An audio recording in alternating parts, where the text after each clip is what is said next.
This is the day the Lord has made. Let us rejoice and be glad in it. My name is Emery Gillespie, and I'm the pastor at the First Presbyterian Church of Monticello. And we just had a wedding today, and it was a beautiful wedding. It was a wonderful example. Alexis and Michael put it together 2 years ago, and then they had to make a lot of changes because of the coronavirus, and my glasses are steaming up, so I'm just going to take them off. And it was just one of those things where it was just a very inspiring thing to watch, to see how plans that had been absolutely, perfect and everything's going to be so wonderful, and then here comes the pandemic, and the church is shut down. And then the day of the wedding, or the day of the rehearsal yesterday, a member in the family passed away. Someone who had been sick. And we were very sad about that, and we had a prayer about it.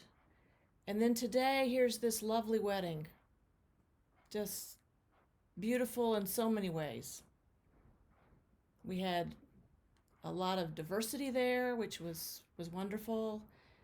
We had kids in wheelchairs and people from all around our country who were there wearing the face masks. And I thought it's the opposite of what our Bible story is about today. Our Bible story is from Genesis 21:22, and it's the story of Abraham. God calls Abraham to sacrifice his only son, his only child.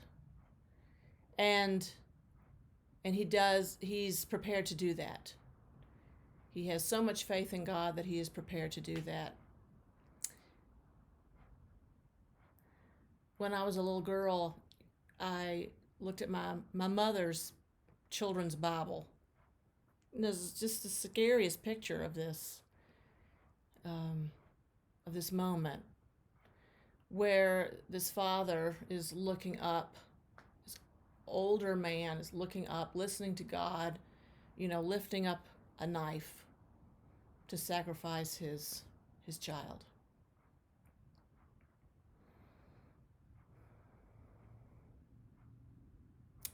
In the Jewish tradition, in the Midrash, a lot of work has been done on this passage that is absolutely fascinating. One of the versions of this story that I just found really heartwarming is the idea that Abraham, that he was a worrier, that he worried a lot.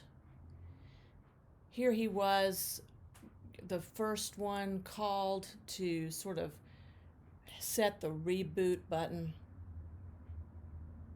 You had the Garden of Eden and it didn't work.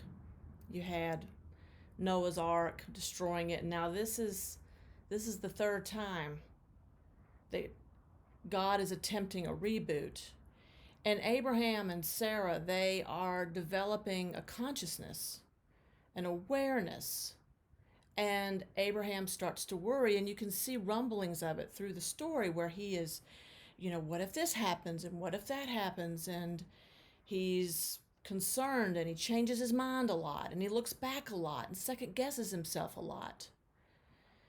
And there's that little phrase in there in Genesis 22 where it says, after these things, God called out to Abraham and said, sacrifice your child, your son.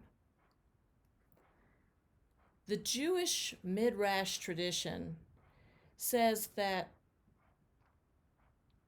what's really going on here is God has kind of had it with Abraham and all of his looking back and saying, I don't think I've done it all perfectly, and I might get in trouble. I don't think that I made the right decision with that king or this person, and I'm going to have my comeuppance. It's all going to just hit me in the face in the end. And so the very last thing that God ever says to Abraham, the very last thing is, okay, fine. Okay, fine. Go up that mountain and kill your child, sacrifice him. Your only child.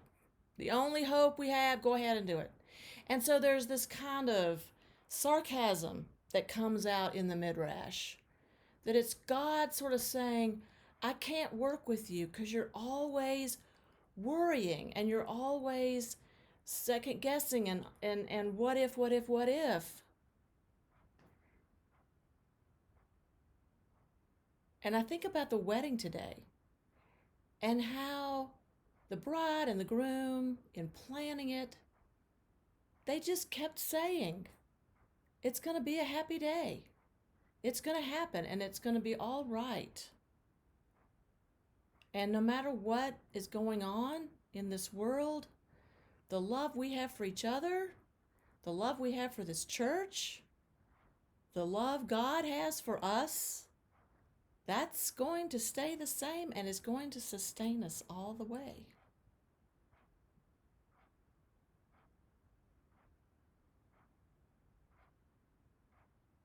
It's hard to believe in good news sometimes. It's hard to believe that God is right there with us all the time. The word walk gets used a lot in the Abraham story. God saying, I'm walking with you. I'm going to be walking with you. I'm walking with you. And Abraham just can't settle into that. So the son Isaac has a chance to try. And we'll see how that goes.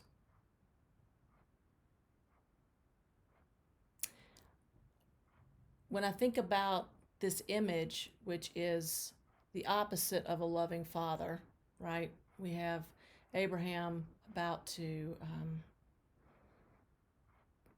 end his son's life. I thought about an image of my life growing up. My dad, when it was September 1968, it was right before we were going to go to the moon in that summer. And in September, we had a solar eclipse. And he brought home 2 big boxes from the box plant where he worked. And he got them all set up so my sister and I could sit inside them. And he had a little pinhole and some tin foil, and it was going to shoot the image on the other side of the box. And I remember he had a box cutter, and he's cutting it all up and taking the sides off so we can sit in there. And there was just such a sense of trust. My sister and I trusted him completely. I never looked at a box cutter the same way after 9/11. But I think about those days when my dad had that box cutter that said International Paper Company on it. And he had that in his hand. And he's making these wonderful little cameras, basically, for us to sit inside to watch the eclipse. That's what a loving father looks like. And when we think about God as a loving father, we have those images from real life. Real men taking care of us, taking care of young people. And I think it's important that when we look at this story, we remember that Jewish midrash that says this is a picture of what God did not want. This is a picture of what Abraham's anxiety drove the narrative to be. The God we have is loving and kind, welcomes us all the time. was a wonderful day for a wedding, face masks and all. And God is with us, no matter what, walking beside us through it all. I hope all of you have a nice week, and I will see you again. This next weekend, we are actually opening up our church July 5th. We've got all sorts of things in place to keep it safe. But I'll be back doing these again each week for those of you who prefer to stay at home and stay safe there. So we'll continue. We'll continue to be the church in these interesting times. Take care.